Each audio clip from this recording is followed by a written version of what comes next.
Awesome. Okay, so as Vasily said, I'm going to talk a little bit about what's new in Sitecore Experience Commerce 9.3.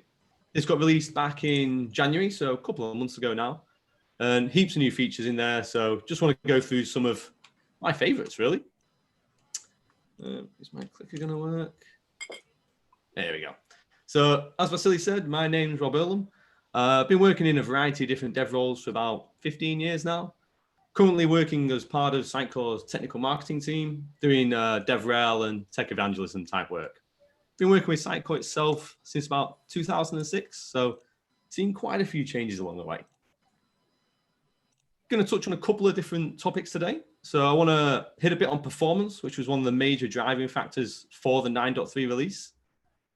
Going to talk a little bit about the BizFX improvements. So Sitecore BizFX is the slightly abbreviated name for the commerce business tools. And then I'm going to touch on some of the other new features that were introduced as well. So before we dive into it, I just want to talk a little bit about where Sitecore Commerce has come from and the journey it's been on. So the current iteration of Sitecore Commerce, if you like, kind of started with version 9, which may sound a little backwards if you think about it. But the reason for that is we were originally based off Commerce Server, which Sitecore acquired quite a few years ago now. And Sitecore 9, which was first released back in January 2018, was the first version we released where it had been completely rebuilt. So there was no more of the Commerce Server code base left. And we pretty quickly iterated in the first year. So we had, Sitecore 9, the initial release, and then 3 subsequent updates, all in 2018, all released within 1 calendar year. After that, Sitecore started on their 2 releases a year strategy, and we've been following that pretty closely. Sitecore Commerce 9.1 was the next release out of the door, and all 5 of these releases were all pretty heavily feature functionality focused. We really wanted to get our feature list back as close as we could towards Commerce Server.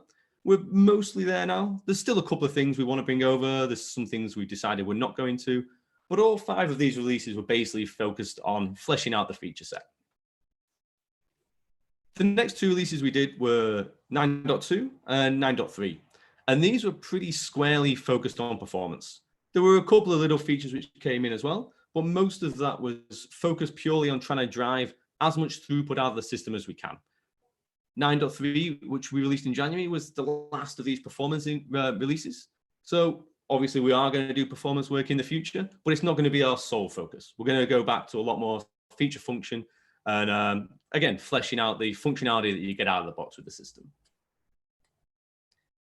So let's take a look at the performance today. So if we compare 9.3 to 9.1, which as I said is the last feature function release we did, depending on what metrics you're looking at, we have anywhere between 4 times to 10 times the throughput that we had with that version. So to pick out a couple, the catalog size has now risen up to support up to 1 million entities. That's 10 times the amount we could support in 9.1. The peak page views, so the amount we can sustain at peak, has now gone up to 77 pages a second, which is 6.4% improvement. And the peak checkout rate is now just shy of 3 checkouts a second, which is 4.1% improvement. But not all of our performance improvements are focused purely on throughput. We also introduced enhanced features to enable brands to basically drive engagement and revenue much quicker. Things like improving our digital marketing features so that you can basically increase your bottom line. So not just throughput performance, but also sales performance. We've introduced new pre-built components to help accelerate time to market, so improving the performance of your development cycles. And also we've improved the usability of the product, so you can improve basically the performance of your actual marketing team, your merchandising team, basically aiming to improve performance across all areas. BizFX, as I said, was the next area I want to touch on. For those of you that don't know, as I said, BizFX is the commerce business tools, which allow merchandisers to go in and edit all their commerce data. I'm going to show you those shortly. It's an Angular application, so single page application, which communicates directly with the commerce engine. And we've updated over 40 dependency versions in this Angular application since it was first released back for 9.0. One of those updates was to upgrade the version of Angular. And in doing so, we actually managed to remove a series of components which are now actually provided as base functionality as part of the Angular framework. All of those improvements together means we've actually reduced the page size down from 5.8 meg to 2.4. So pretty much a 60% reduction in page size, which is pretty massive. We've also introduced a couple of new features in BizFX, mostly around search improvements. So a couple of releases ago, we started to release commerce-specific indexes. So works in the same sort of instance that your XP instance does, but now we have indexes for catalog, for customers, for orders. We introduced a couple of new ones in 9.3, indexes for promotions and for price cards. Previously with promotions, the only way to find the promotion you were working with was to browse through a list. But it quickly became apparent that we had some customers who had hundreds, if not thousands of promotions. So it wasn't really a very intuitive way to go about it. So now we have full text search across our promotions.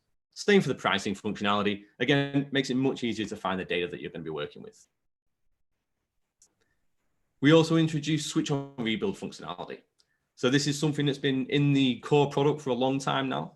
For those of you that don't know what switch on rebuild is, basically, if you have just a single index, then when you go to rebuild it, what Sol has to do is it has to drop all the documents out of it, and then it'll start to repopulate them as it reads in the data. But at that point, when you drop all the documents, if someone performs a search, then they won't get any results because the index is empty at that point.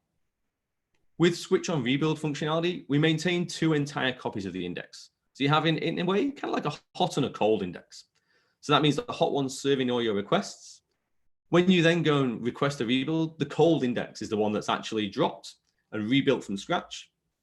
When that rebuild happens, the hot and cold indexes are then switched, which means that you get the updated index. But at no point do you have a period in time when your users are trying to search against a completely empty index. So moving on to the rest of 9.3 and some of the other new features we've introduced. One of those is around marketing automation. So we have a series of marketing automation plans that are released as part of Commerce. They are the abandoned cart checkout and also the order place plan. So the abandoned cart plan, basically what happens with that is if a user comes along and browses the site, they add a few products into their cart and they finish browsing, they don't actually go through the checkout process and they just leave the site. What that plan allows you to do is to then target that user for some marketing activities. So you can contact that user, remind them that they've basically left their product in the cart, maybe send them a discount offer for that product. Basically try and drive up your conversion, try and bring that user back and get them to actually buy the product. The order place plan is what users get into after they've completed an order. So they'll go through the order and checkout process, then the user enters that plan, and it allows you to remarket to them afterwards. So you can market to them about things like renewing warranty maybe, or purchasing related items to what they've already purchased. These have been in the product for a few versions now.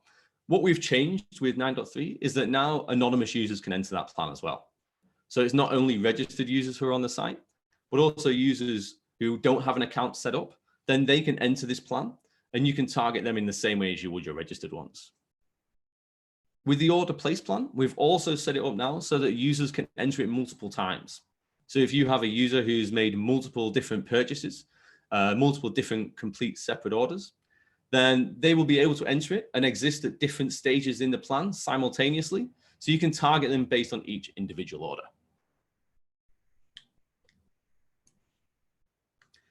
The list manager has been updated and we've introduced some more segmentation rules in here. Now it's possible to target users based on their prior purchase history.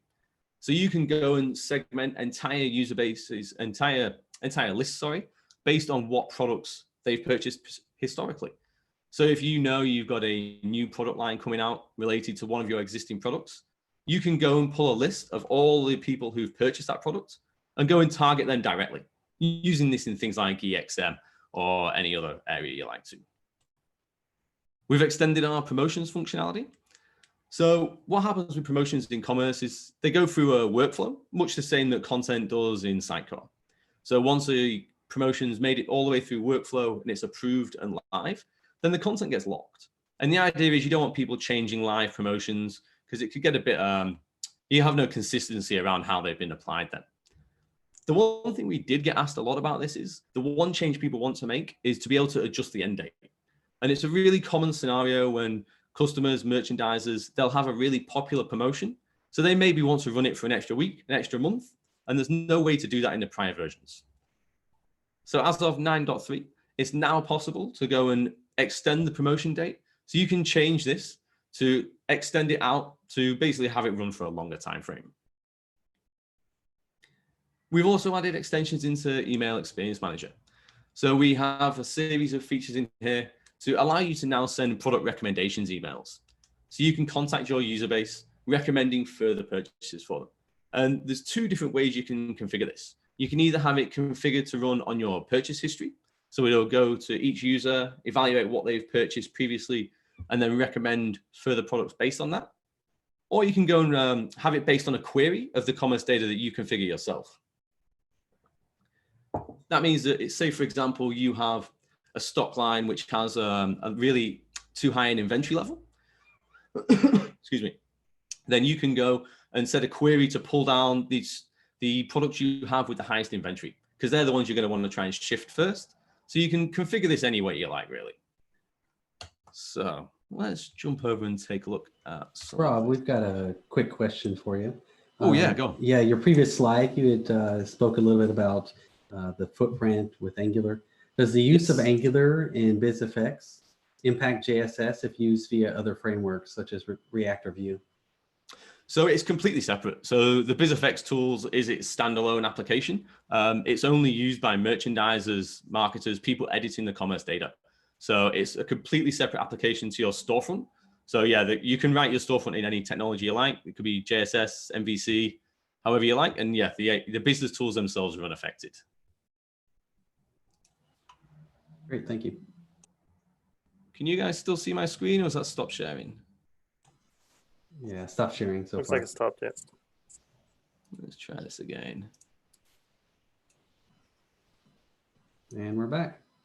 Here we go. Okay, where's my browser gone? Okay, awesome. So I've fired up an instance of Commerce 9.3, and I'm going to jump over to the business tools. This is the Angular application I was just talking about.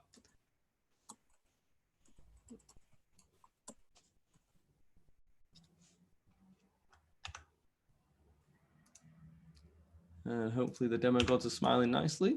Ah, there we go. So you can see here we have a selection of items on the left, all the different commerce data you want to enter. And I'm going to go over to the promotions data first. As I mentioned, we now have searchability in here.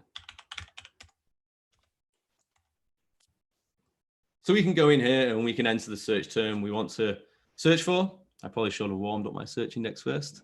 But previously, beforehand, you'd have to go into the promotion book below, and then you'd have to browse through all of the different promotions you have configured on the system. Some customers have quite a lot of promotions entered, which can make things quite painful to find the one that you're actually looking for. But searching like this, when it's warmed up, makes it a lot easier. You can see I found my free shipping promotion just by searching for the word shipping. So I'm going to go into here, and one of the first things I want to do is showing you how to extend this, the expiry date. We can see here my promotion is set to finish at the end of April. So this might be a really popular promotion. I want to extend it by another month. And previously that wasn't possible. So I'm going to go here, and we have this new button now to basically edit the end date. Really simple to do. We can go into here and we can extend that out to the end of May. Confirm. And to refresh the page, maybe. Did I actually click that? Let's go to May 31st. Ah, there we go. Yeah, and we can see now the date's been pushed out by a month. So super easy to go and extend any popular promotions that you have. One other promotion extension we introduced here was the ability to target promotions to entire categories of products. So I'm going to go into my promotion book here. I'm going to add a new one, and we'll just call this 10 off microwaves. I obviously can't type today. And we'll give it a proper title, 10% off all microwaves. We'll set this to expire at some point in the future. And I'll use the same display text. We can see my promotion has been created. And what I want to do now is I'm going to show you the new qualifications you get. So we can go into here and we have cart item is in specific category. So I go and I select the catalog I'm working from. And then again, you get full text search. So I'm going to search for microwaves in here. And this should hopefully bring back my microwave category, which allows me to then basically assign promotions for entire products. So you can do discounts based on every product that exists within certain areas of your site. Say you're running promotions and you want to drive, for example, here, you have a lot of microwaves on stock. You can go and select that. And then you get a matching benefit to it as well. Much in the same way, we're going to go every cart item I have, I'm going to give 10% off. And then again, we go and select the category, the catalog, sorry, and the category as well. You can see it's a bit faster when it's warmed up. And it's as easy as that. That is a promotion that will give 10% off all microwaves I have in that microwave category. So really simple to go and create promotions now, which target like larger groups of products as needed.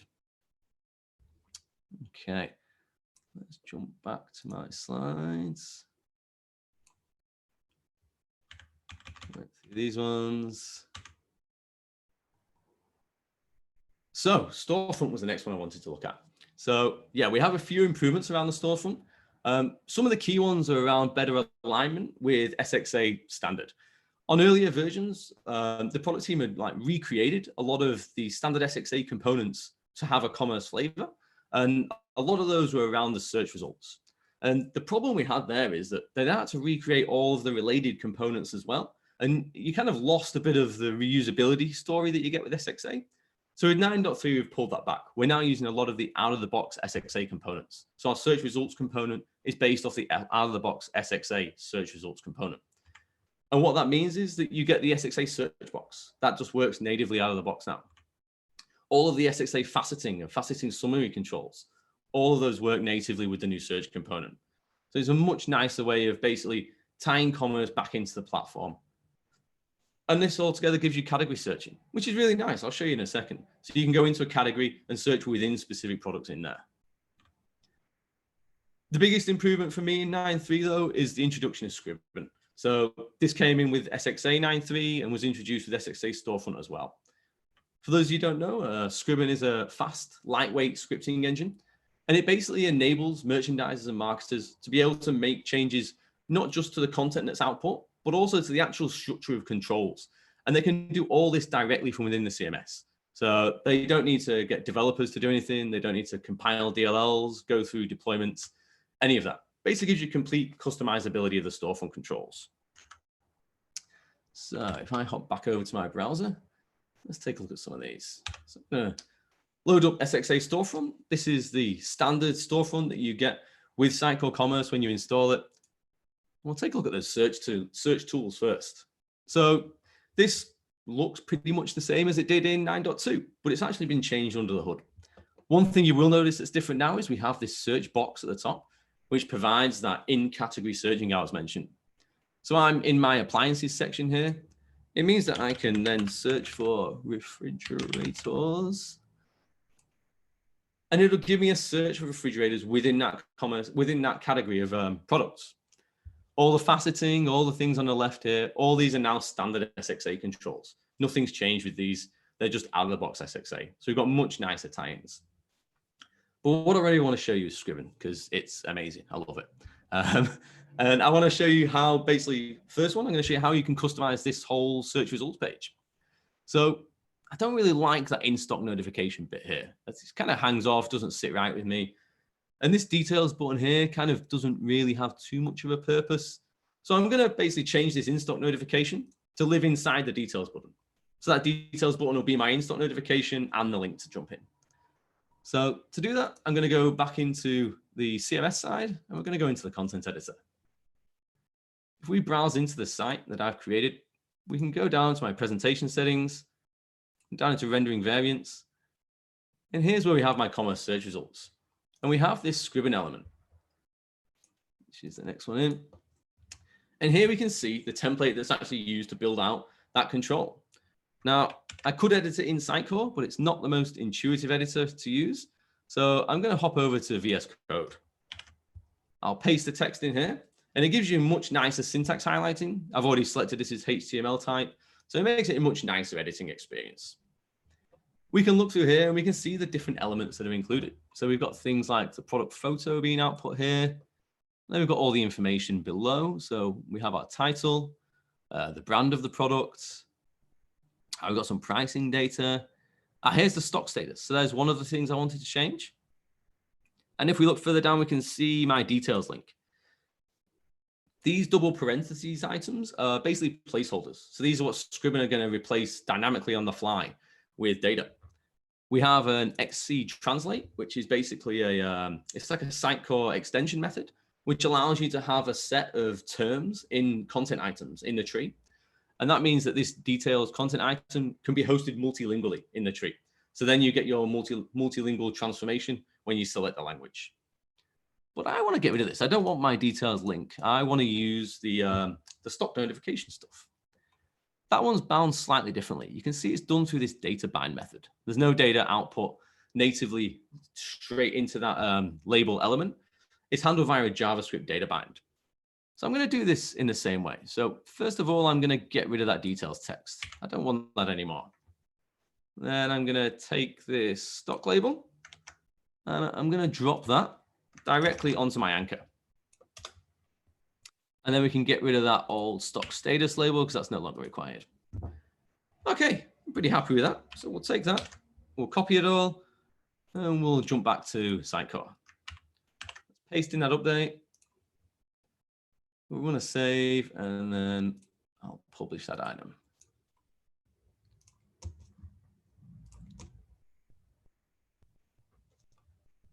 So that's gone from the master database over to the web. And let's close that one. We'll go back to the storefront. I can refresh the page now.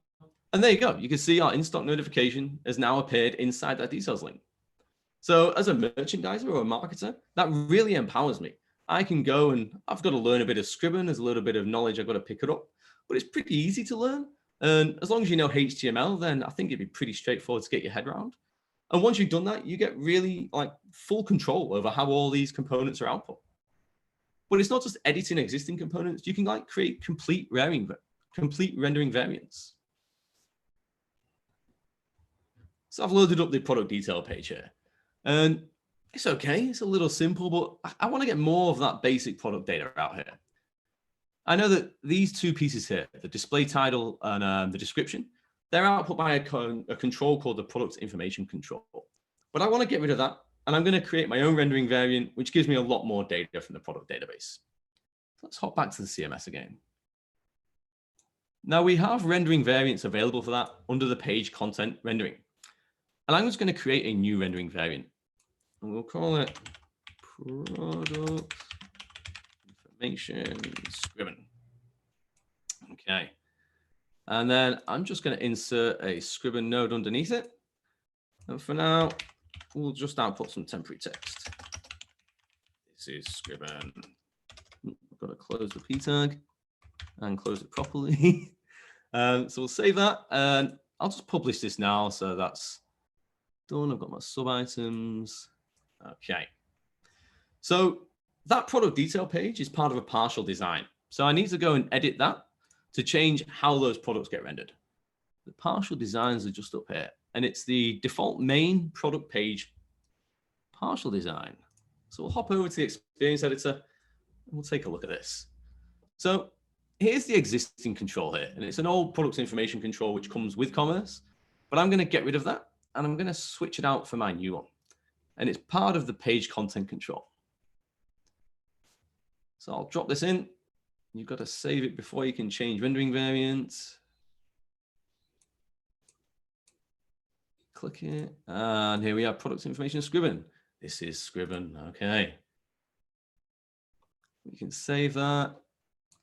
And let's publish it out. So that's going to take my partial design, move it from the master database over to web. And hopefully when we go to our product detail page, we can see it's changed. We've got our, this is Scriban information there. Awesome. So we can start to fill this out now. We can start to pad it out.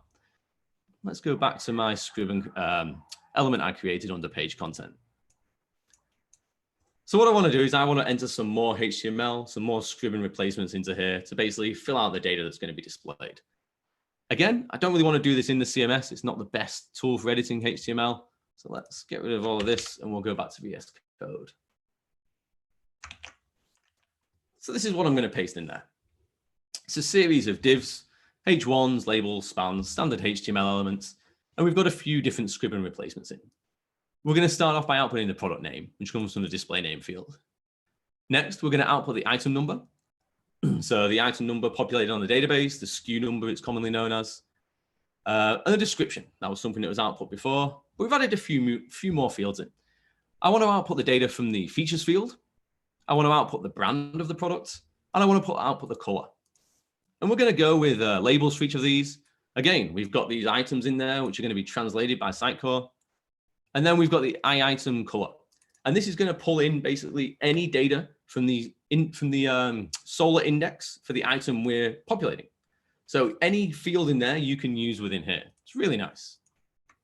Let's take that. We're going to paste that into my template field. We'll save it. We'll publish that item. Okay, now if we jump back to the storefront. Okay, awesome. That's looking pretty good. I've got my title, my display name being output, item number, description, features, brand, and color. I don't really like that these fields are empty though. It's fair enough. Not item number, I'm surprised, should probably be populated, but not every item might have a color. Not every item might have their features field populated. So I want to introduce a bit of logic around that. I want to have those only be displayed if those fields are actually populated. And Scriban has that. So I'm going to hop back to VS Code again.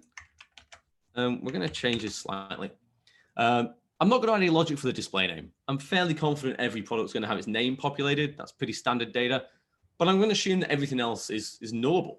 And I'm going to start to use these if statements. So what we're saying here is, if the item number's there and its string size is greater than 0, then it's going to render out this div. And then we have an end node afterwards.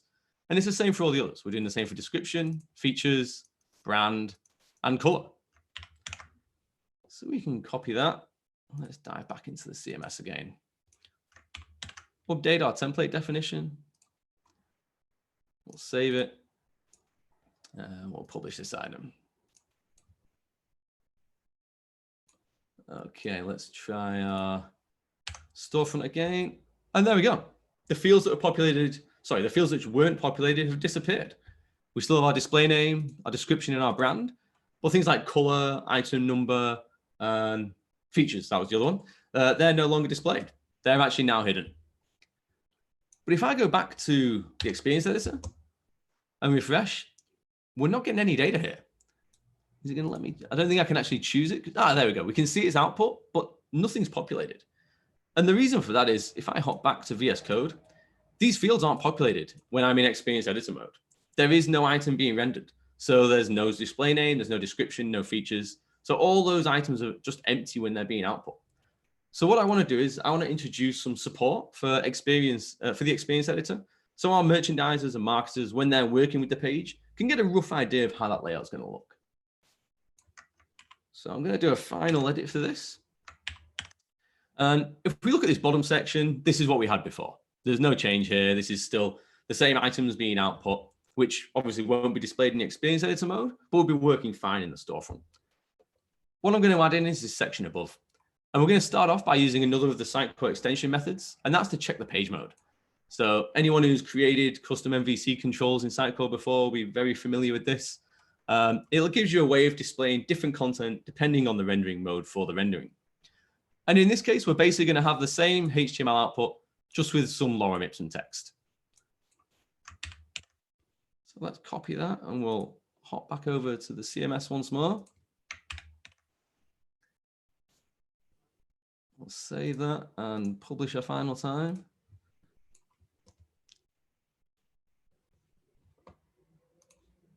Okay, so if we go into the storefront, that should be the same. We've not changed any of the code for that.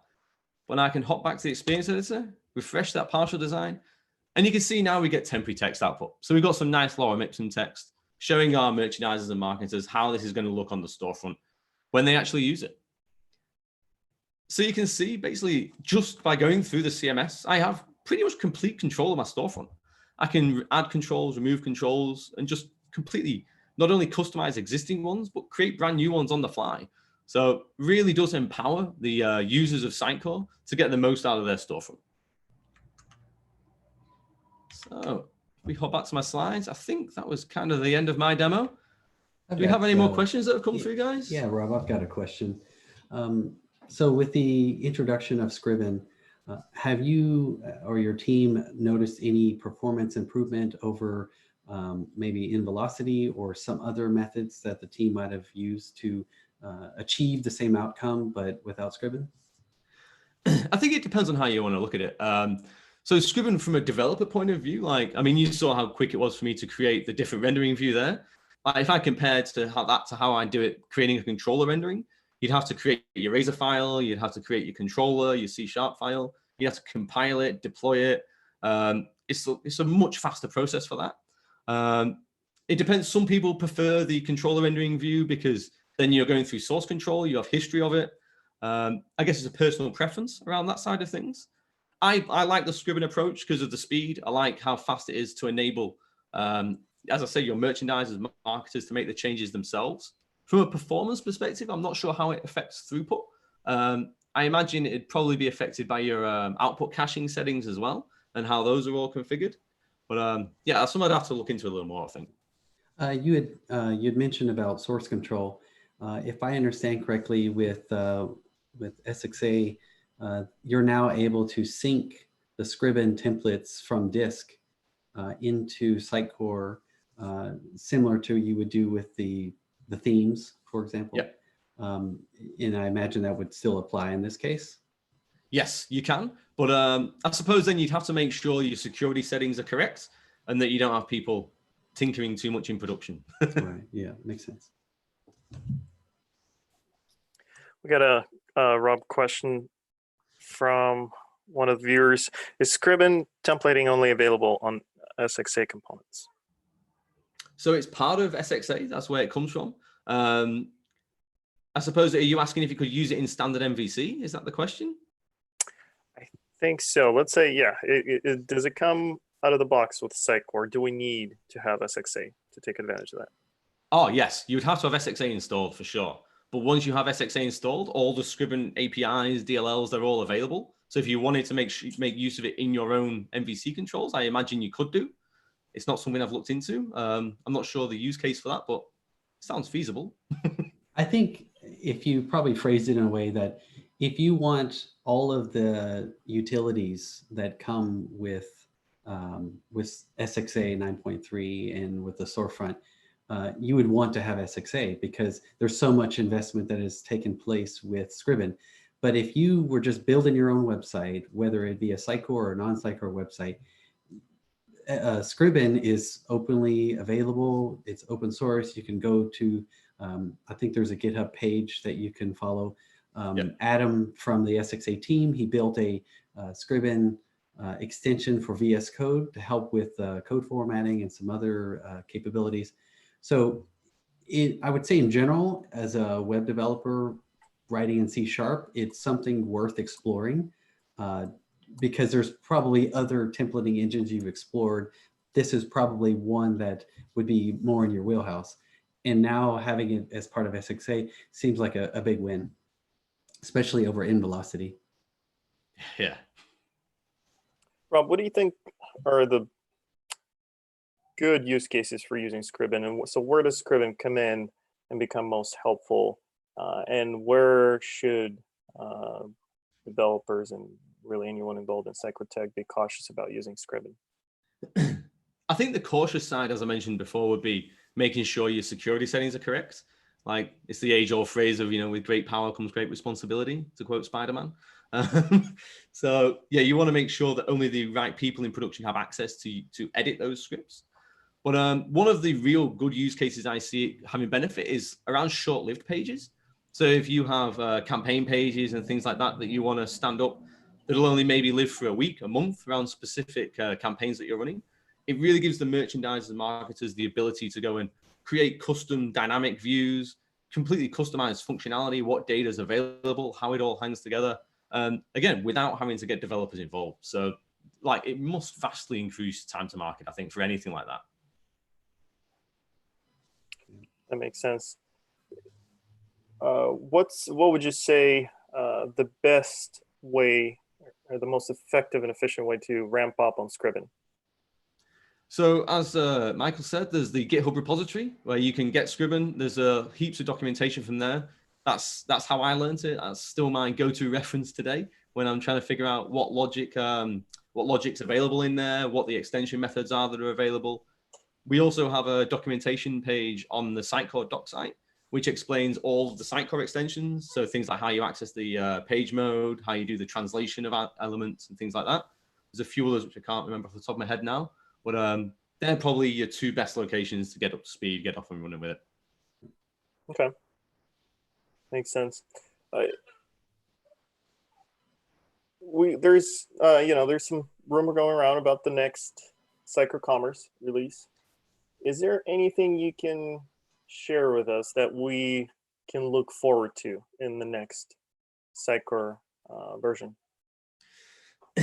We're doing a lot of work around ease of use, so ease of getting things set up.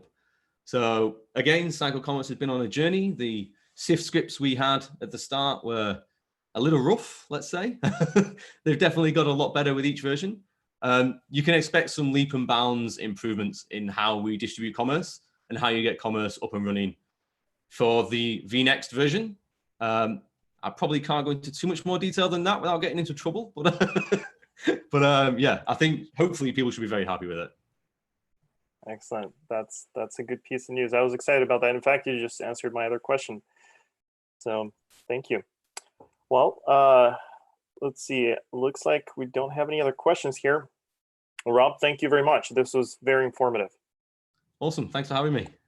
Yeah, well, a couple things I learned besides this is Rob's camera is much better than mine, and his desktop is much cleaner than mine as well. Excellent. Well, let's go ahead and move on. Mike, go ahead and take it away. Oh, we can't hear you. You're on mute. Fantastic. All right, so let me see if I can share my screen now. All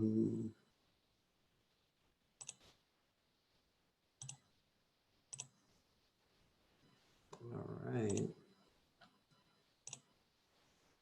All right, you can see my slides now? All right, excellent. Yes. I guess just making sure.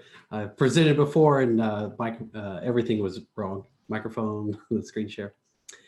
So I'm Michael West. Hopefully, if you're watching this video, you've heard or seen something that I've contributed to. And in today's session, I'd like to share some of my experiences with Docker combined with Sitecore. I think in general, Docker is going to be a platform, a technology, something that you should investigate regardless of whether you're working on Sitecore projects or not. Microsoft and other companies have invested so much time and money into it that it's just something you should know about more than just reading headlines. And furthermore, in today's session, I'd like to describe how it's improved development workflow for myself personally when working on the Sitecore PowerShell extensions module, and some things that I've learned along the way that's going to help me in my next SXA project. Yeah, and so I don't forget, I'd like to thank Vasily and the LA user group for giving me the opportunity to share my experiences today. And hopefully, if you've liked anything you've heard about, I appreciate some of your feedback. And I can't forget my GitHub sponsors. There's been a fantastic group of folks that have sponsored me through the GitHub Sponsors program. I was fortunate enough to get in while they had beta, and now I think they've more widely opened that. If you enjoy the things that I share, if you use Sitecore PowerShell extensions or SXA, and you get a lot from that, consider contributing. So my first few slides are going to be an overview and some helpful resources. If you've not worked with Docker, there's no possible way I could cover every little detail there is to get started with Docker. There are videos that last at least an hour just to help you get started, and I really encourage you to check those out. Then we'll have a brief walkthrough of how I set up SPE and the SPE team to benefit from the use of Docker, and some of the gotchas that we experienced along the way. And then finally, some details about how you can use Docker to encapsulate Node.js, especially when using the SXA CLI that was released with 9.3.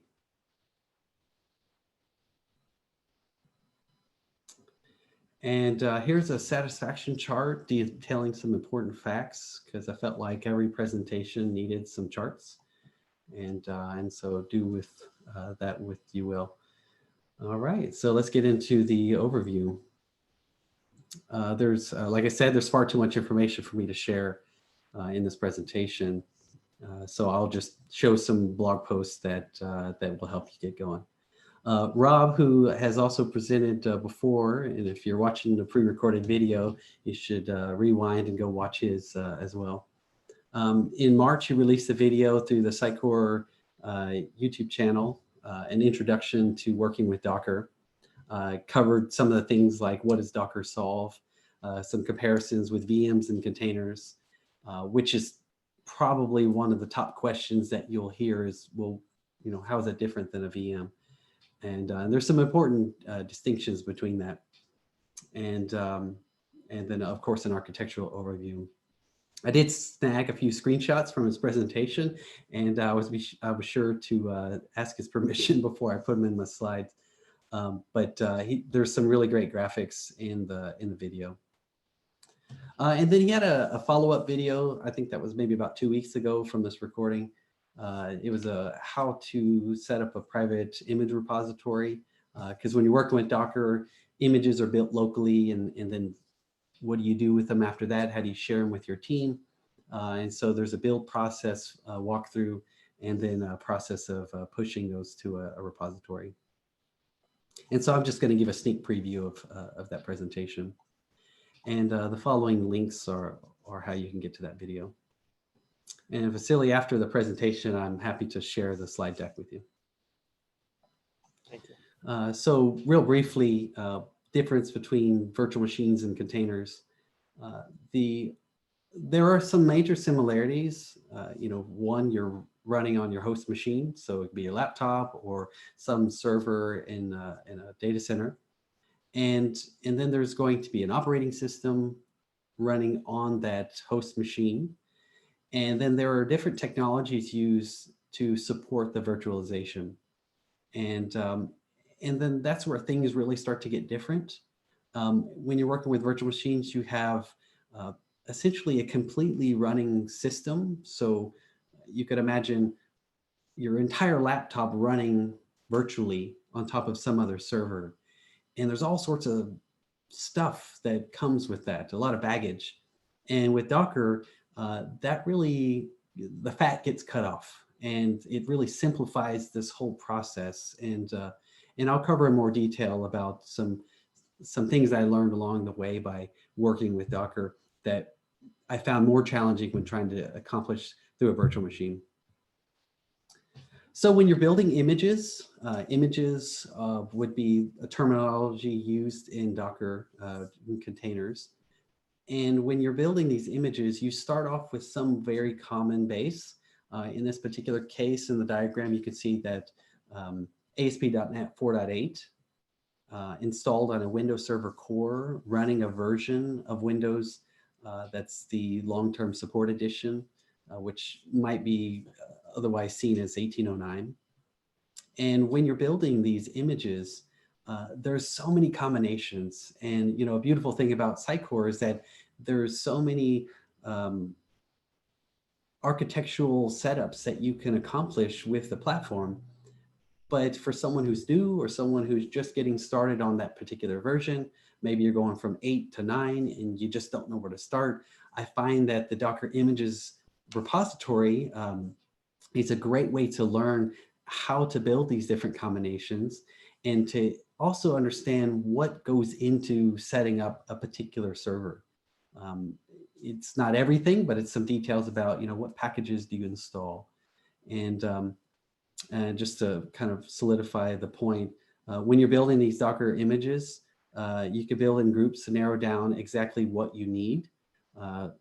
As one can imagine, if you decide to build everything, you would be running overnight. So literally, if you build the Docker images repository, it could run all night. Not only does it have to download the Sitecore packages from the dev site, but then it has to do all sorts of installations and packaging up of that stuff, and it just gets crazy. Be sure that the machine that you're running this on, whether it be on your C drive or a secondary drive, that is your fastest and your largest drive, because things will fill up faster than you can imagine, and it can get kind of crazy. And for my purpose, I typically only build the SPE and SXA images using the XM configuration. And then I customize something called a Docker Compose file to have the services that I care about the most. And just to dig in a little bit more, each image can be broken down into smaller layers. You know, think of like a croissant. There's at least 6 layers in this croissant, and you can peel one away and get to the next layer, and there'd be something new and different there. So a layer can be like the installation of a Windows feature, or it could be a package on the machine like Node. So imagine you download the installer and you run the installation for Node. That step would be one layer. And here in this diagram, we see at a high level, the Sitecore XP image consists of a base layer of Windows Server Core. And then all of the prerequisites are eventually installed. And then finally, you get to the Sitecore XP installation. So I get a brand new image. I start somewhere. So I start with a version of Windows, and it already comes with .NET 4.8. And then I've got to install all of these roles. Perhaps I've got to make sure IIS with compression is there. And so you just chip away at everything required to make that happen. And eventually you end up with an image that has everything you need. Now, not shown is how the various roles are separated between different images. Keep in mind that when images are built, the file system content is baked in. You may find that the database content persists through the various life cycles of the containers, but whatever is added to the database during the build process will be retained in the base image. There's a cleanup script that removes these database files, and I'll show a little bit more detail later, running that and just what it cleans up. All right. And here's a quick look at what would be persisted to disk. As you can see in this folder, and this is really a convention that's used by the community-driven Docker images repository. When you have a Docker image run in a container, on startup for the SQL service, these files are extracted when they don't exist by default. So during the build process of the image, if you install a Sitecore package, which typically contains Sitecore items that would get filled up into a database, the image that's built for the Docker image is going to contain all of that content. So that's why when you're looking through the Docker images Git repository in the build process, you're going to see different versions. Like you're going to see Sitecore XP, you're going to see SPE, and then SXA. They build on top of each other, and every stage is going to have more things added to the file system and more things added to the database. if you ever want to start clean, you can start at one of those layers and it will have exactly what you need for that particular setup. All right. Another key point to point out is that files that are stored in the container will be lost after the container is destroyed, after you clean it up. If you map a volume, so this is a kind of like a share drive from the Docker container that's running to your host machine. If you have this volume established, then when something is placed in that volume, it will be available on both sides. Now you can have it set up for read only. So I only want to read from my host machine to the container so that maybe the container doesn't delete it. But oftentimes what you might see set up is I drop files into the volume and they get copied into some directory within the container. And we'll see a little bit more of that soon. All right, Dylan Young is another member of the community, a Sitecore MVP. He has a nice series of videos walking through how to build these images, set up Visual Studio, setting up the Visual Studio project, and deploying that code to a Docker container. He also has a follow-up video explaining how to set up the same project, but with unicorn serialization. And you can see those videos at the following URLs. And be sure to jump in if I'm moving too fast or you've got a question. All right, and another friend of the community, Aaron, he shares his experiences setting up, just starting from scratch for a development workstation, deploying code, configuring the site to use HTTPS. And he has a good series, a 3-part series, walking through that in the form of a blog post.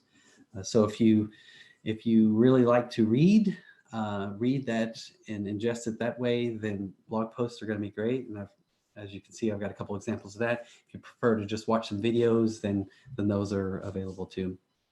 One thing that I made sure to put in my slides was the date in which these were published.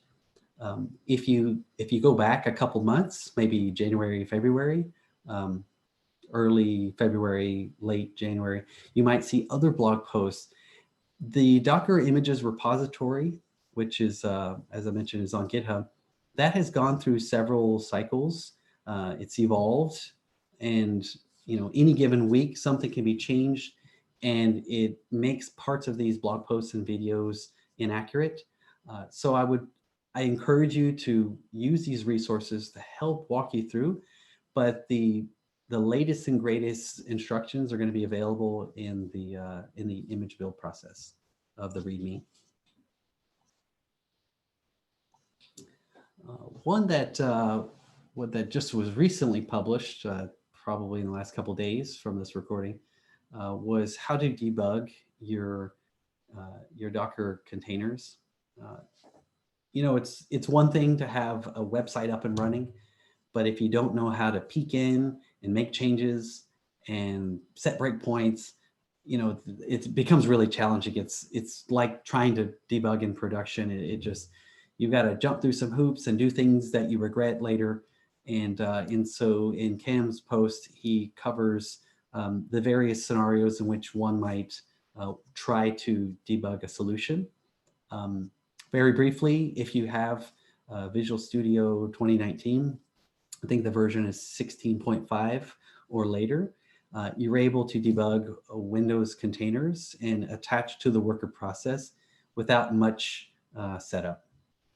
There is also a Docker dashboard, which was maybe in the last couple months released with the Docker for Windows, and that gives you some information about what is available. But I encourage you to check out the blog posts, and he'll cover more detail. And my friend Akshay shares how to set up a secure website with the use of identity server. That's not something I've yet explored because locally identity server isn't really required. If your focus was, okay, how do I get to the next environment? Then obviously you're going to set it up, and if you have to connect with Active Directory federated services or some other system, you would want to be able to duplicate on your machine. So checking out his post will help you understand how to get that set up. And then finally, I have a playlist that walks through some of the things that I would cover today, like setting up a secure website in IIS and working with the SXA CLI and Node. And so I'm going to cover some of the details about how I set up SPE now, and then I'll move into a little bit about SXA. So some of the benefits that I discovered, one would include testing across multiple Sitecore releases. I imagine just about everyone that's working on Sitecore has encountered that at some point. If you built a custom module, or you're supporting multiple versions of a module that is used by one particular group, maybe your company has 9.3, but the community needs 8.2. You got to juggle between those, and creating an isolated environment that's clean, that doesn't take a long time to get set up. There's just a lot of benefits to that. So if you aren't familiar with it, SPE Sitecore PowerShell extensions supports Sitecore 8 all the way up to 9.3. And if someone has a problem, what do I do to go test that out? And so what I found to be beneficial is just get it going in the Git repository for the latest and greatest. And when someone needs me to try something in an older version, I just go spin up those images, install the package into that environment, set a breakpoint, do whatever I got to do, and voila, I've got something reproduced. If you've worked with SIM, I think that setting up Sitecore through Docker can be just as efficient as using SIM, and probably less error prone. The services like Solar and things like that are all encapsulated in Docker.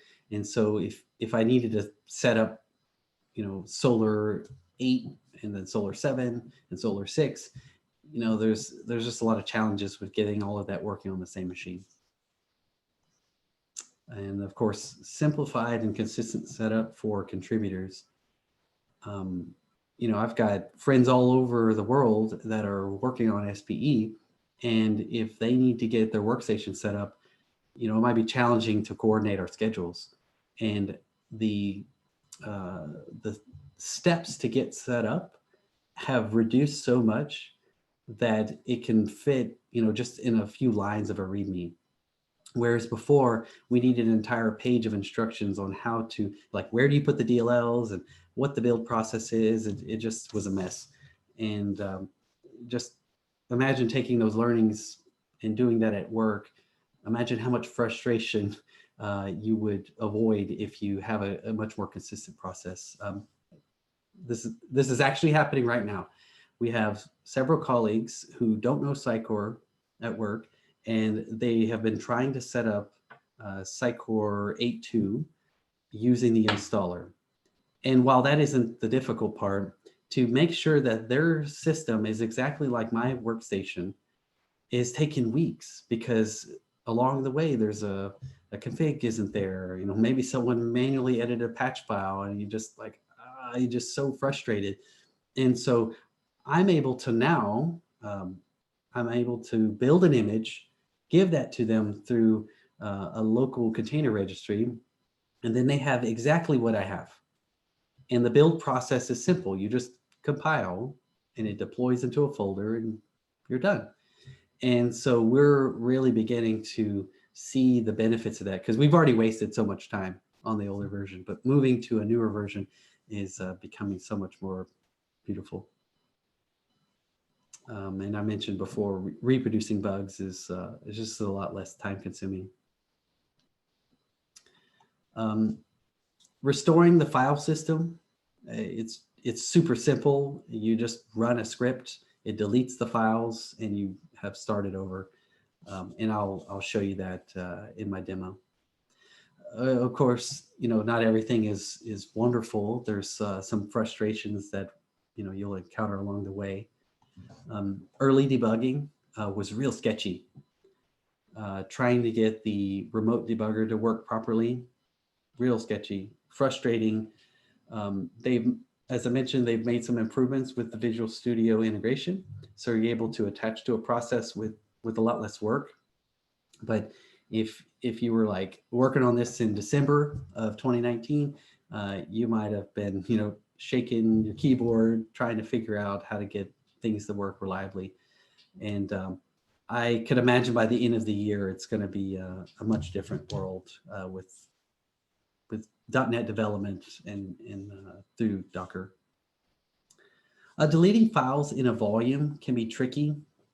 So I've had a situation before where I needed to modify a file, and then I deleted it by accident in the volume, and it removed it from the container.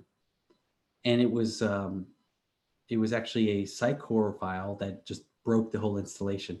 And so I had to tear everything down and start back up. So be aware that there are some changes you can make that are permanent or semi-permanent. And there's some things that are only there for the lifetime of the container. And so it's almost not permanent at all. Back to the file system. If I wanted to see exactly what was inside of a config file, I have really two options. One is look directly at the file that's on the file system, or go to the installation package that one might have used. So the web deploy, the zip file that you download from Sitecore, and extract it and then dig around and get to that exact file. And so working with it is a little tricky, but there are some solutions out there. And you can overcome it. And eventually you're going to say, like, there's way more benefits to using Docker than not.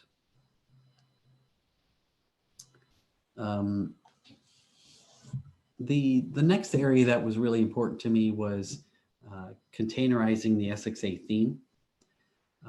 It's pretty common for a new project to start and someone to spend a day trying to set up Node and to set up Gulp, and then realize that things just aren't working the way they thought.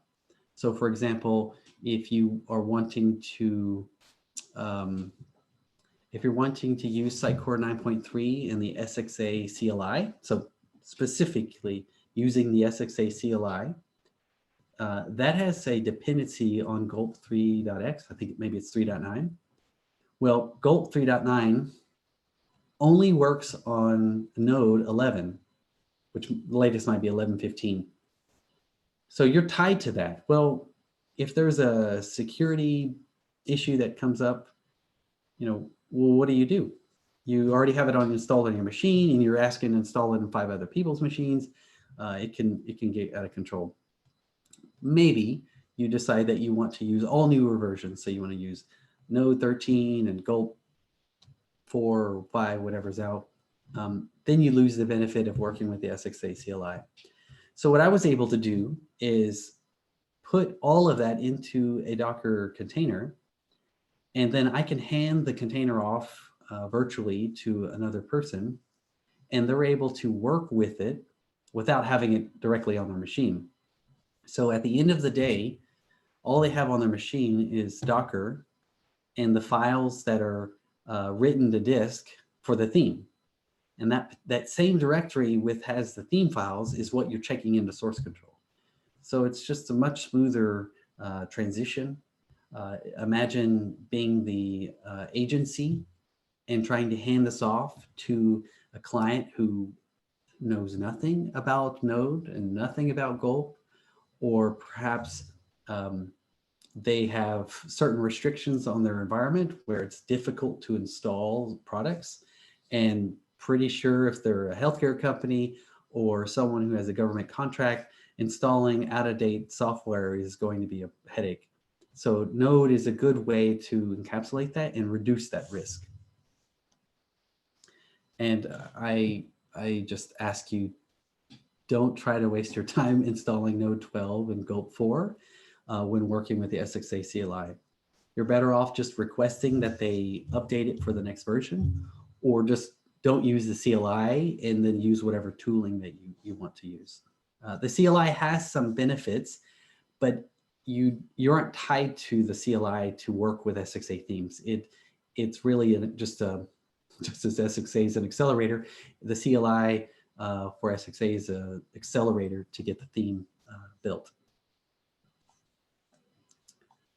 Yeah. And I have found that working with the Node container, there's really low effort to switch between the different projects. So at work, I think we have 7 or 8 websites that are all SXA websites, and they were built by either in-house or by an agency. And the kind of controls that we can put in place to guarantee that it all works the same. You want them to do a good job, you want them to be efficient, and so then you bend some corners or you become inconsistent between your projects. And so baking all this into Node allows for us to be consistent in terms of how you develop locally, but the freedom to just install whatever you need to within the container. And then when you hand it off to the other team or another colleague, the knowledge they have to get going is very low. So I'd say to sum all that up, the barrier to entry is much lower when you're working with containers. I've had a lot of issues with NPM happen, such as if you needed to work offline. That's much more achievable now because you said, look, everything that you need to build this theme is baked into the container. And if you're going to change the banner on the homepage, or you're going to change some colors on the footer, you're probably not installing new Node packages. And so having all this baked into the image means that we don't have to worry about someone jumping on the project and then they can't get through the proxy because they're in a corporate environment and there's all these security things in the way. All right, demo time. And fingers crossed, eyes crossed. Let's see. So let's see, I'll stop the share. Any questions while I'm here? No questions from the group. All right.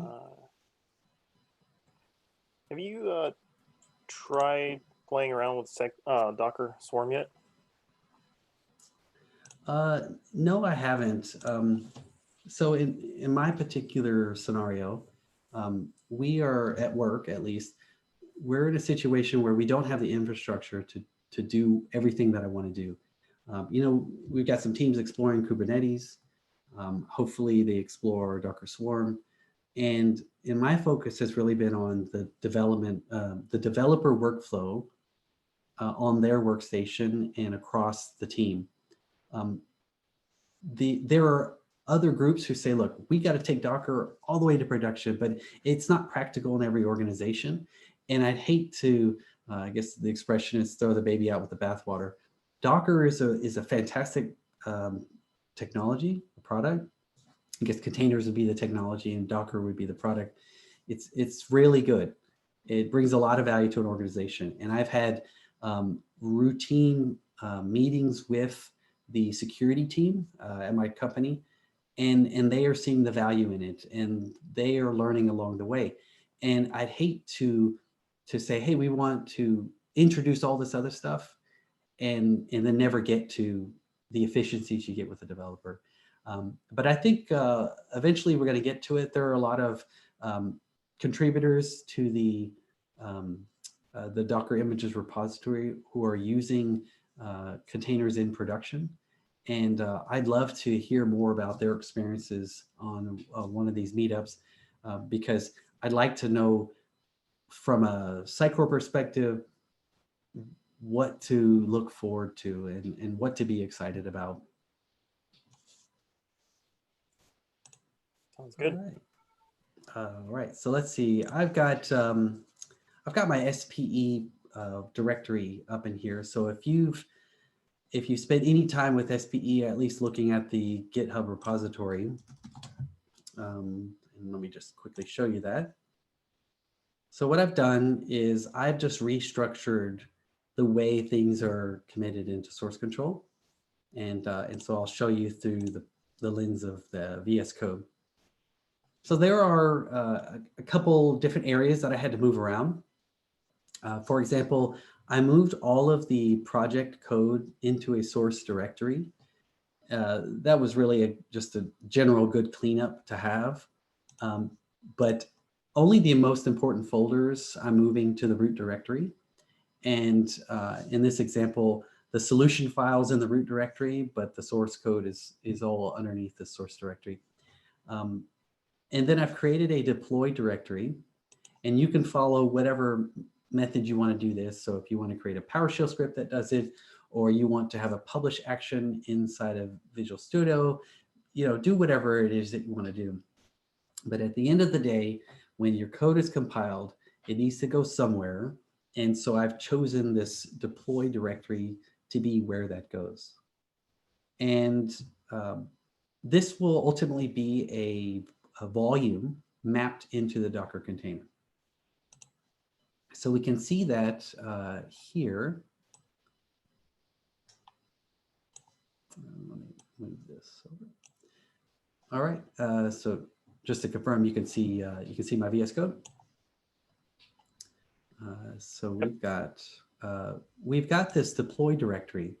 Now with the Docker images, a convention is that the C source directory is where the Docker container that's running, and more specifically the PowerShell script that's watching that directory. When something is placed in here, it will get copied into the appropriate folder. And you can see that more plainly here. There's a PowerShell script that runs.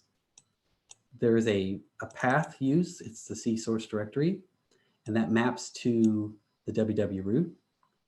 And then you can elect to ignore certain directories. And so when I compile, you will see that files get dropped into here, and then under the covers, behind the scenes, this PowerShell script watches it and copies it over into my directory. So for local development, this is what you would expect to do, something similar. You're not going to install packages all the time. That's really not the process that you want to follow. It's an inefficient process to begin with, but you lose things when you install packages. And so having a method to just quickly redeploy on a new container, this is something you'd want to set up. I've also moved the serialization, the items that are extracted. I moved it out of, basically in Visual Studio in the project, there was a data directory, which really followed the old convention of Sitecore pre-9. So you'd have the web root. So you'd have a website folder, and a sibling folder was data, and a sibling folder was databases. And Sitecore began to shift those things around. And so this seemed like a good direction to take it, is to follow that. So you'll notice that in the Docker containers, the website, everything is inside the www root. And so there's an app data directory and unicorn. This is by convention where things are located. And so I'm mapping my workstation's folder, unicorn, to this path. So when I start up the site, it syncs with this directory. So if I serialize something, or I have transparent sync and it automatically writes a disk, it's going to write it to this path on my host machine. So then I don't lose things. So I encourage you, when you're setting up these volumes, be deliberate about it. Only set up a volume for something that you know you need. And then when you do that, you just have less maintenance moving forward. And in my configuration, I prefer to have the license file in a folder that's static. There's a couple different options that you'll see in some of the posts, where you can either have it as a base 64 gzipped string in the environment variables. That works. I don't like it. and I find it to be problematic for a couple reasons. But just having the file on disk makes the most sense to me. It's the least complex approach to do this.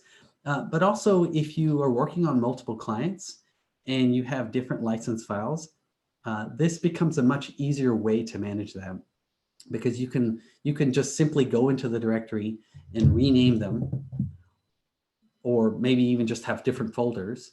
And the mapping that you do here, for example, you could have client A, and then it just knows where to get the license file. The other approaches, I struggled with them. In one of my demo videos, so, a member of the community had to help me get it to work. So this is the way I prefer. Now, in my particular case, I also like to work with a secure website. And so what I've done is I've created a method to create a host header, and I actually don't have it in here, but a member of the community, Rob, he was able to take some code from another person in a different community and make a much better product. And what this will do is update the host file for me. So I'll go ahead and just start things up just to make it a little bit more interesting. So what I'm going to do is I'm going to run, if you just cloned this, then all you're doing next is running your Docker Compose up. The -D is a detached mode. So immediately the console will return, and then I can do whatever it is I need to do after that. There have been some folks that have reported an issue where if they don't use the -D, that the console hangs, or when they're trying to stop the containers using Control-C, that it becomes a problem and they have to go kill a bunch of stuff. And to just show you that it wasn't running, I had it, everything stopped, and I had this default page up. And so now what we're going to have is we're going to have the site start up. And here you can see in the Docker dashboard that I have 4 containers running. And these are the names of the images, a little difficult to see. And then I can pick one and then see what's in the logs. And this has the little tail function, so I can just see the latest and greatest error messages. There are other ways that you could handle it, like you can have the logs dump out into a directory, which I may actually have here. So we go under data CM. So because I did a mapping here, it dumps out all the log files in here. I don't really need to do that, but if you're using Sitecore Log Analyzer, then you might find that to be very helpful. And so it's really a neat thing, because I can, if I'm working on this and I need to switch to another container, set of containers, then I can just stop it, switch over, and not have to worry about losing the state that I have. Okay, so now we've got Sitecore up and running, and my certificate is there.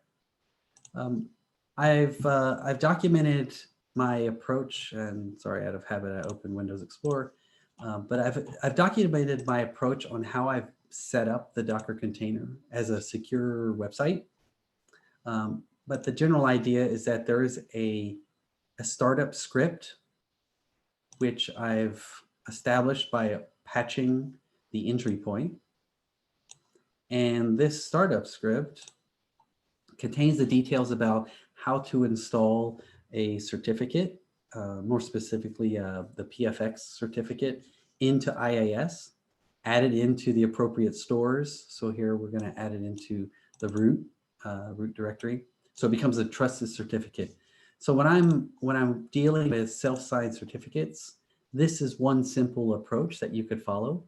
And if you're using any special features that might require the website to be secure, then just from the very beginning, you've established that we're going to build with a secure website for both the content management and the published content delivery server. And so I just have a simple way to do that. Guitar Rick, Richard Seal, he's, sorry, I had to think of the handle. He had an alternative approach which uses ARR, I believe it's a visual, sorry, it's an IAS extension, allows you to have a reverse proxy to set up something similar. There's also a product called Traffic, and then Traffic would allow you to have a container-based way for managing traffic between containers. You know, do whatever meets your need. And if you're only doing local development, you might just go with the least effort approach. If you're trying to go into something that's going to be production ready, then certainly go for the more complex features. Great. So I thought I would show a little bit about the deployment again. So what I'm going to do is go into this deploy directory, and let's just say I'm going to delete my SPE DLLs. And this is probably gonna, you know, hose my instance. And so I'll refresh it, and then you will see that the site crashes. It probably will ask me for some DLLs that are missing, whatever that looks like. But you know, when you're working on your project, that's okay, because all you have to do is set up the deployment. And in this case, I'm going to compile. And then you'll see that this directory will then repopulate with the appropriate DLLs. So here we have a SPE DLLs copied over. And you might actually see some of the logging of this in here where the site shut down. So here it's just confirming that this has all happened. If I recall, I think the watcher script doesn't by default log all of the messages into the log files. And so you don't see all of the activity that's happening. But I do know that it's there. And if I go into Sitecore and I refresh it, then voila, I will get, once again, a working site.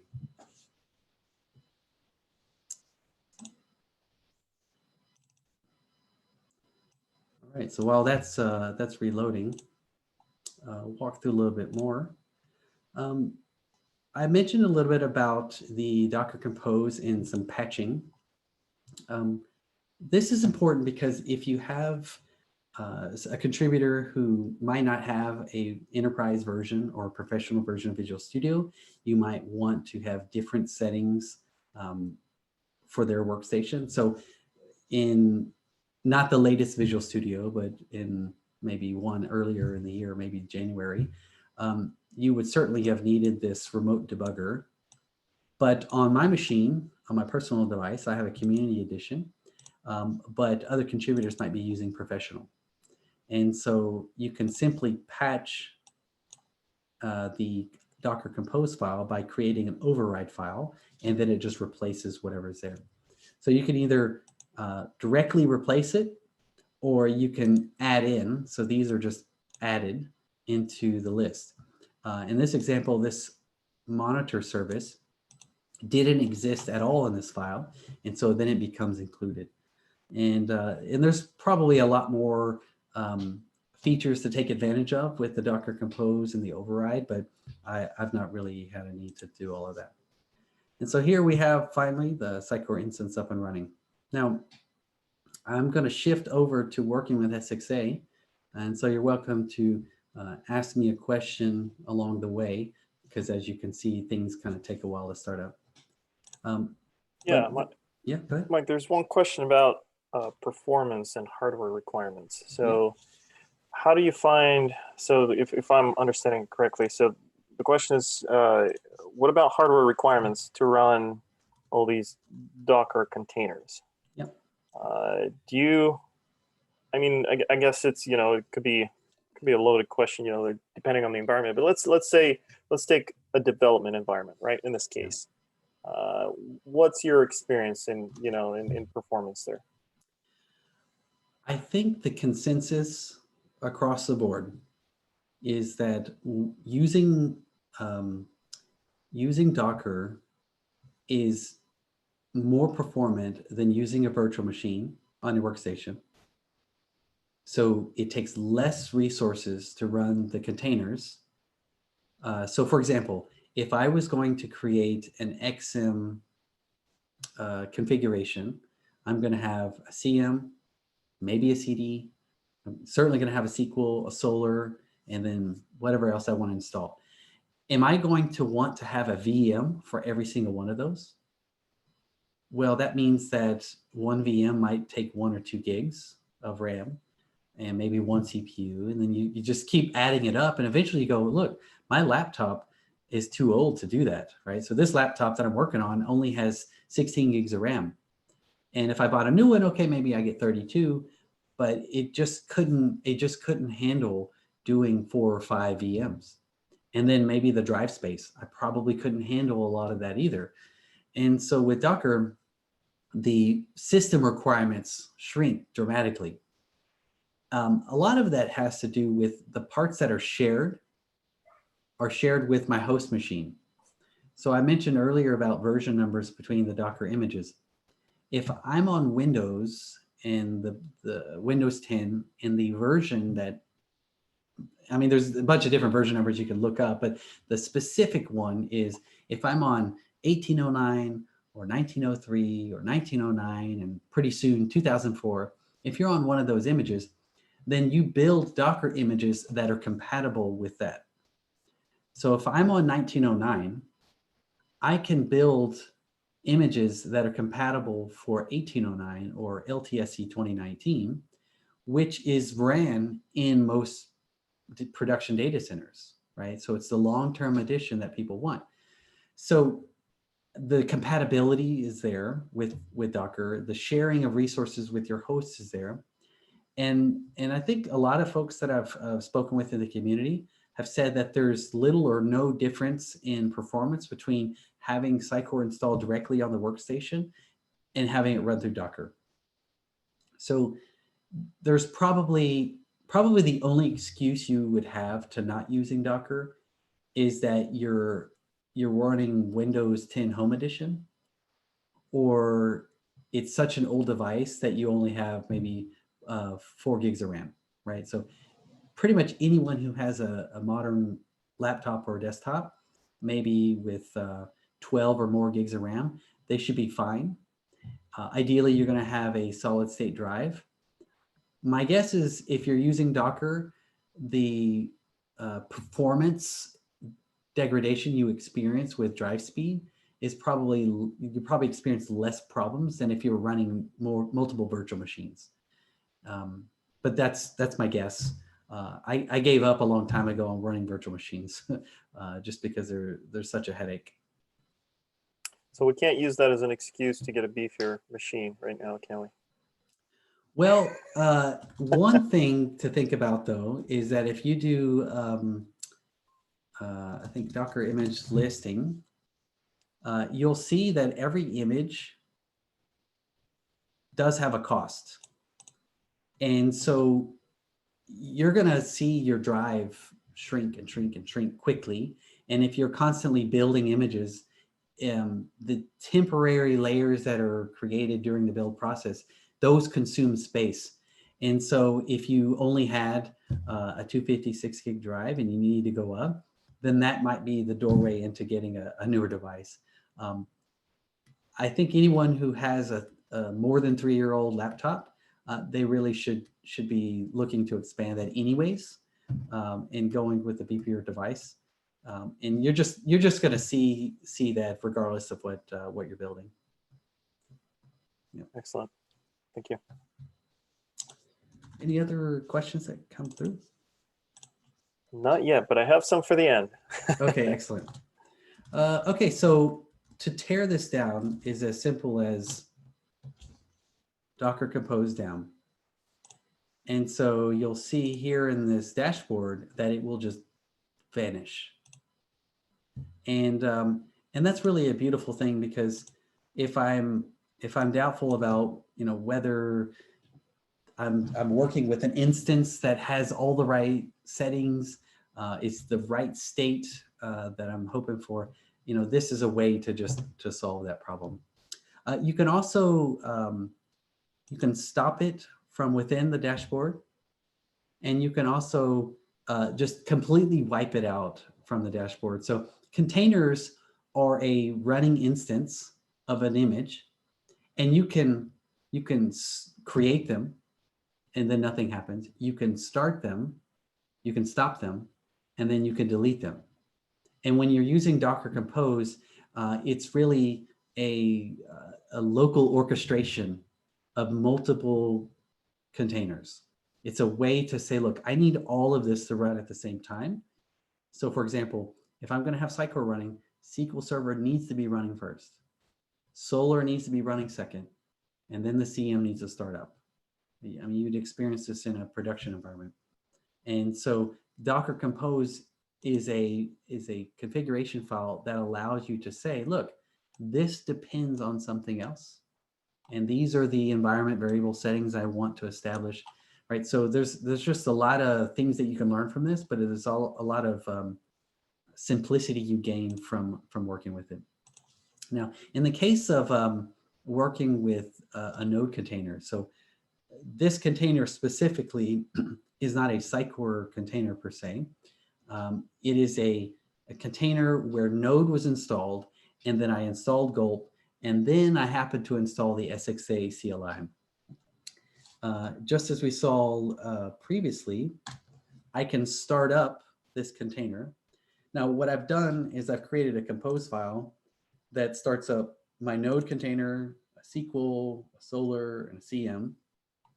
And these have pretty much the same settings. So anything that you get out of the Docker images build process, they're going to have very consistent usage of port numbers and file paths and all of that.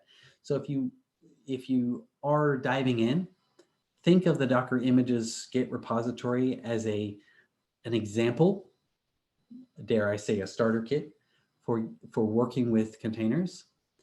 If and when one day Sitecore hosts their own images, your build process would start with a Sitecore image, and then you would add layers on top of that. You wouldn't build from scratch, you know, working on a Windows Server Core .NET4.8 kind of thing that I mentioned earlier. So as you can see here, everything is done. It created, and it actually starts them. I would imagine it would say created and started, but whatever. And so here we also have these 4 containers running. Now, one thing you might have noticed is the naming of these. When you run Docker Compose from within a directory, it will use the directory name as a prefix for those containers. It's a really trivial way to uniqueify these different containers that you're running. Now, if I went and ran the SPE containers, there would be some conflicts with the port numbers used, which is why I went ahead and just stopped it. But technically speaking, if every time you started a new project or a new directory with a compose file, you could just cycle through port numbers and have them all running all at the same time, and probably eat up some resources, but not as much as if you were trying to do that with a VM. So in other words, I could have 16 containers running and take up less resources than maybe 5 or 6 VMs. I just made those stats up, but refer to my slide in the deck. All right, so here we've got these guys up and running. Now in this README, and I've shared this in the deck, the repository, the video for it. If you were wanting to build a new SXA theme, you would start up the containers, and then this is a way to connect. So I'm going to tell Docker, I want to execute interactively a PowerShell console inside of this container. Now I know that this is the name because that's the name of the folder, Docker SXA node. And you could also look here, that's the name. And so when I run it, I'm going to connect to that running instance. And if I do a directory listing, you'll see that this is a pretty bare, so no smoke and mirrors here. And so I've connected to a content management instance. So this is a brand new instance. I've not touched anything, but it is for SXA. You're going to want to enable the remoting capabilities. And so here I can just say, I want to change that directory. I want to enable SXA's gulp script. That was interesting. And then I can exit. Now, if you've never worked with SPE, what SXA has done is they've included a configuration file for you to enable the appropriate endpoints within PowerShell extensions. If in your own solution, you enable those and you have your own settings about, what roles have access to connect through PowerShell remotely, and maybe if you have the elevated access controls dialog appear, if you've altered some of those settings, then you don't need to do this step. This is just for this example. And so now I've exited out of that machine and I'm on my workstation. And this is the current directory that I'm in. Yeah. So the next thing is I want to connect to the node container. Now, anyone that has been working with SXA's Creative Exchange Live, commonly written as CEL, that is an approach of the Creative Exchange capability, but it uses PowerShell extensions to push JavaScript, CSS, Scriban templates, push all of that into Sitecore. Well, when would you use that? Well, first of all, if you don't want to go into Media Library and attach, detach, detach, attach, which is extremely obnoxious to do if you've done it more than once, this is a way to automate that process. So you just save and the gulp watcher will stuff it into Sitecore. So let me warm up my Sitecore instance. And you'll probably see that SPE is now inactive. So this thing's going to warm up. You're going to see in here that my CM is ready. And so there's probably some other things going on. But what we're going to do is we're going to create a new theme. And fingers crossed, eyes crossed, the theme will appear in the media library, and I'll have proved to you that I've actually made this work. And once again, you're welcome to ask a question while we're waiting on Docker and Sitecore to do their thing. Yeah, we do have a question. Yeah. Question is, can you touch on how the host writer allows you to get in to each container in its respective apps? So SQL with SQL Server Management Studio or Solar in the browser. So yeah, let me briefly tell you what the host writer is doing and how that ties into all of the containers. So in general, if I want to have a website running in IIS to be locally mapped, I would go into the host file and I would modify that. So if we're looking at, let's see if I have it here. Actually, it's in the other one. So what I've done is I've created one value here, which is used by my startup script. So this has nothing to do with the host writer. This is just so that the PowerShell script can read that. Now, in this case, where the network is, the alias, the host writer makes use of a couple things. One, it makes use of a volume. So this volume on my workstation is the directory where the host file exists. This path is where where I'm going to tell host writer, and I think it's probably hard coded into there. It's where host writer is going to look for host files.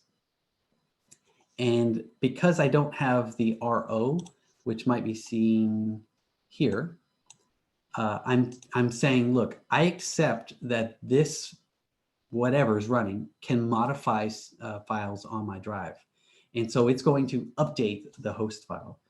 So let me go ahead and bring that up for you.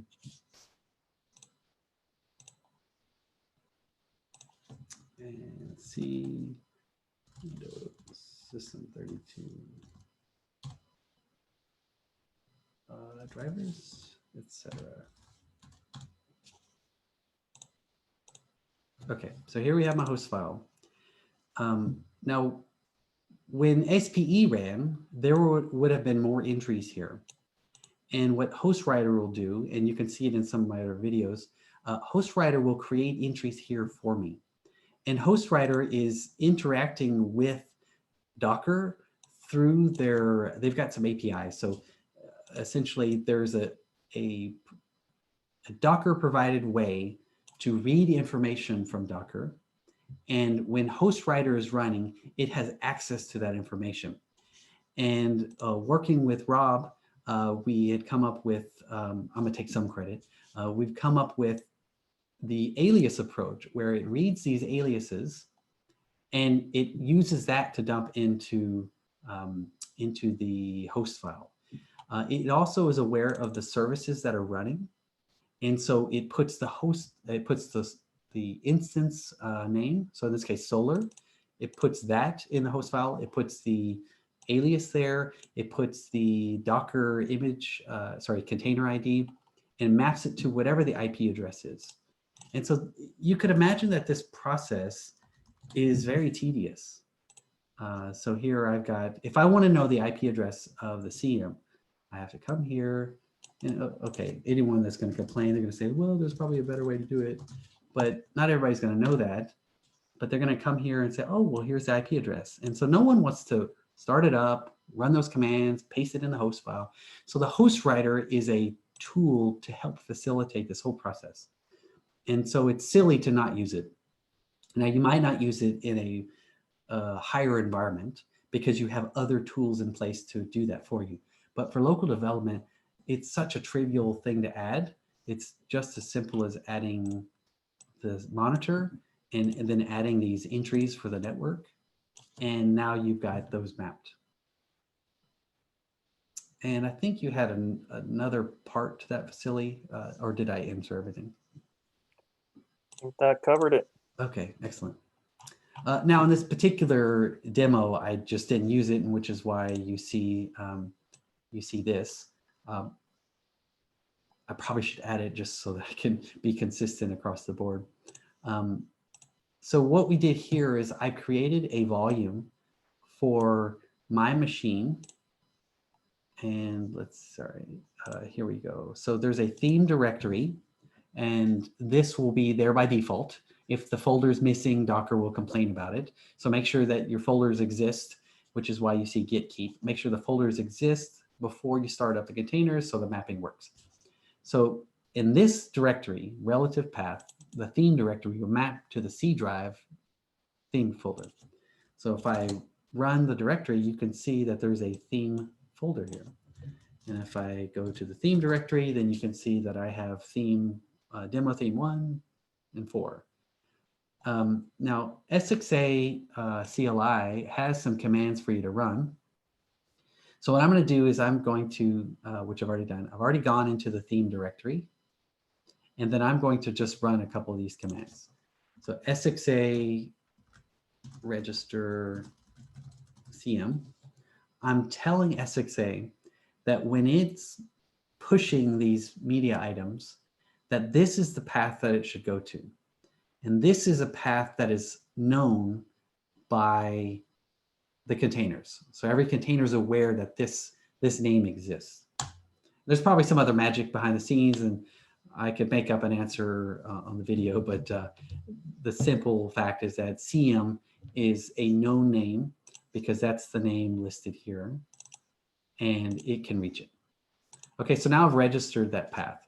And then that's kind of annoying. The next thing is I'm going to create a new demo theme. So let's call that demo LA.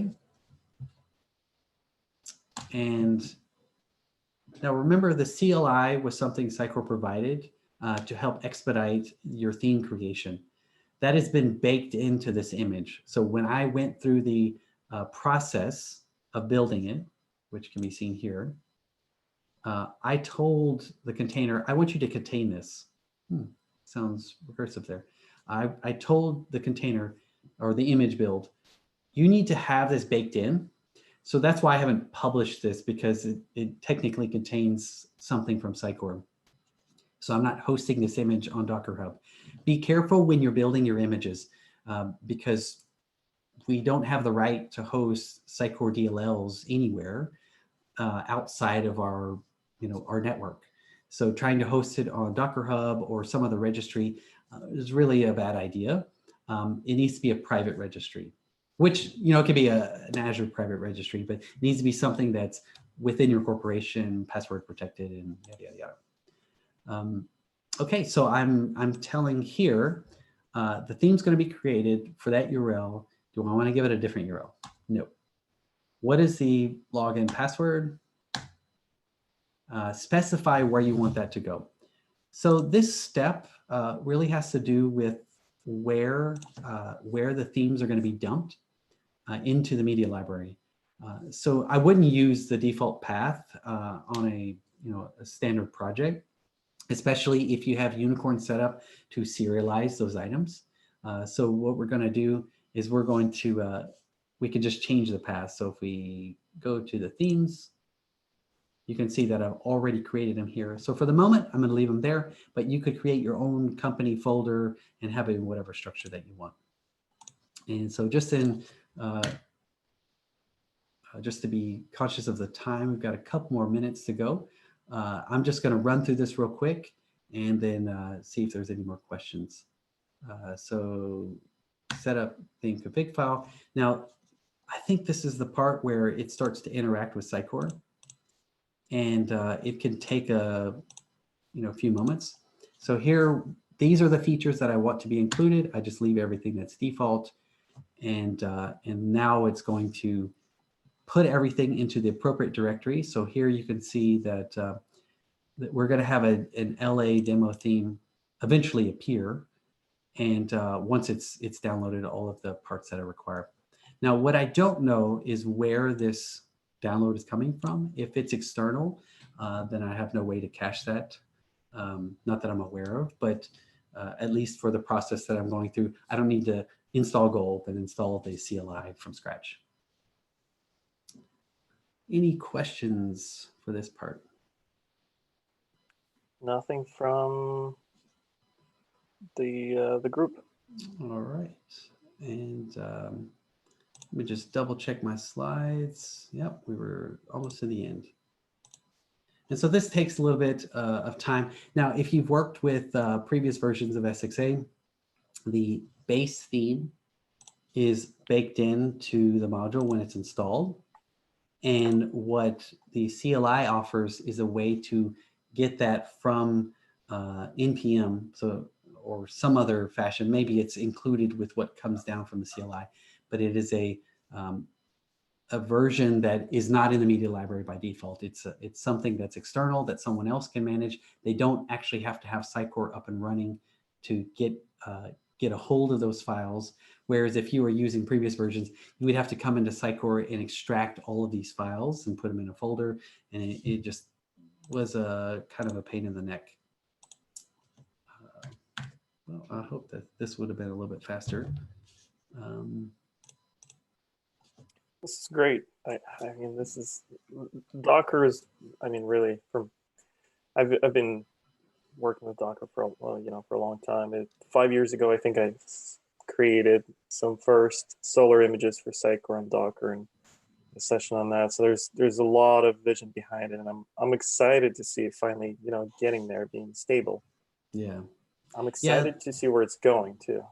There's been quite a few leaps and bounds made in I'd say at least the last 6 months between Docker, the company, and Microsoft's Visual Studio, even VS Code. There's been quite a few improvements, being able to connect to containers. So everything that we've been talking about has been working with Windows containers, but that's where I recommend you should learn Docker just anyways, because if you're working on a project that can use a Linux container, it's going to be fast. Even working with PowerShell, Nano Server, that's a much more trimmed down version than the Windows Server Core, and you'd certainly be be satisfied with that. Probably run out of time. Either it broke or something else is going on. But eventually what will happen is everything will download, and then and as the instructions I have, once that's done, then I'm going to go into a particular directory and just hydrate the theme with gulp and everything that's required to get a theme running. And when you run the gulp, things are eventually just going to get pushed into Sitecore. And so then you will end up with a folder. Looks like it's been doing some of that already. So it'll create this structure for you. And then as you make modifications to your theme, more specifically, you go into the local folder. Then you just dump in a file, you hit save, and it just pushes it right into Sitecore. So it's pretty sweet. Well, I think I'm about to run out of time, so I'd like to make sure that I get any last minute questions. So, one question I've been, oh, there goes my daughter. One question I've been saving up is, so we touched a little bit on using Docker in production. And Rob, feel free to jump in here too. I mean, this is a question for both of you guys. What are your thoughts on the future of Docker in production? Do you think, that will be, gain traction? Or do you think it's going to give way to SaaS? Mike, maybe you can go first. Yeah, I'll give my weak answer. That way Rob can finish with a big bang. I think organizations will certainly see the value in it, especially like slow moving organizations, those in healthcare or government. They're eventually going to say, hey, look, this makes a lot of sense, and there's a lot of tooling available to make it safe for us to deploy. I think development teams and infrastructure teams are going to see a lot of value because of the, I guess you could say, the reproducibility, or being able to reduce the inconsistencies between environments. So whether it be containers in the way that we know it today, or the 2.0, like the better version of that, that's eventually going to be there. Microsoft is spending a lot of time and money into creating images that are smaller and smaller. I think there's been a much more concerted effort to shrink the images down than you would have typically gotten with just regular ISOs for Windows server. So, you look at it now, I think the Insider version has like a 40% or more reduction in the image size. So you might have gone somewhere from 5 gigs to 5 gigs to 3 gigs for Windows Server Core, and maybe Nano Server could go from like 900 megs to 300 megs, right? So they're doing a lot of that, and companies can't ignore it because drive space costs money, and CPU and RAM cost money, and so there's just going to be it's either you do it or you just spend more money because you decide to avoid it. So it's going to happen, and containers have been around forever with Linux, so it's not like this brand new thing. It's just now becoming, I think, more mainstream. Excellent. Yeah, I can add a bit to that. I mean, we have customers today who do run containerized Sitecore in production. And I think it's only going to get more and more popular. I think the biggest benefit I see is it opens up a whole suite of possibilities that weren't available before. Like, a lot of our tooling today is kind of heavily skewed towards Azure. We provide ARM templates. We're in the marketplace. We kind of, but as soon as you look at like container worlds, if you want to go and run Sitecore on AWS, if you want to go and run it on Google Cloud, it's exactly the same.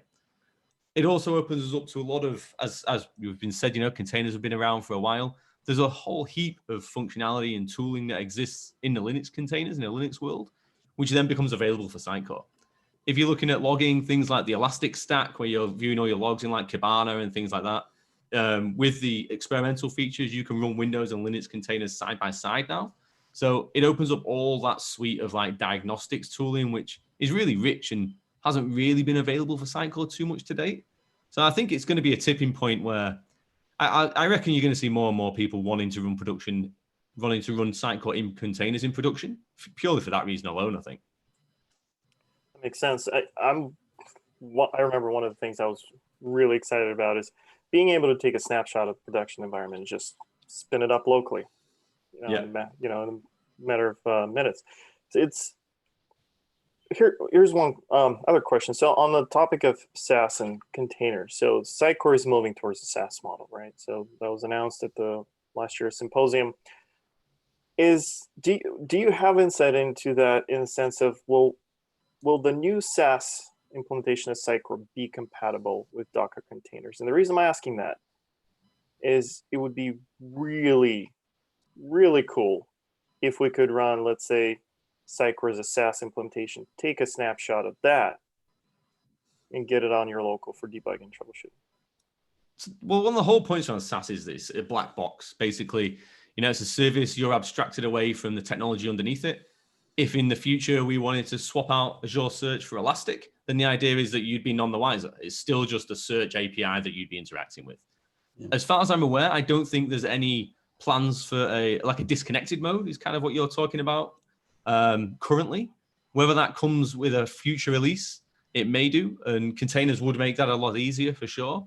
But we're just at the start of our SaaS journey, so I think that's definitely going to be something that we'd be looking at a bit further down the pipe. Excellent. Sounds good. Well, let's see.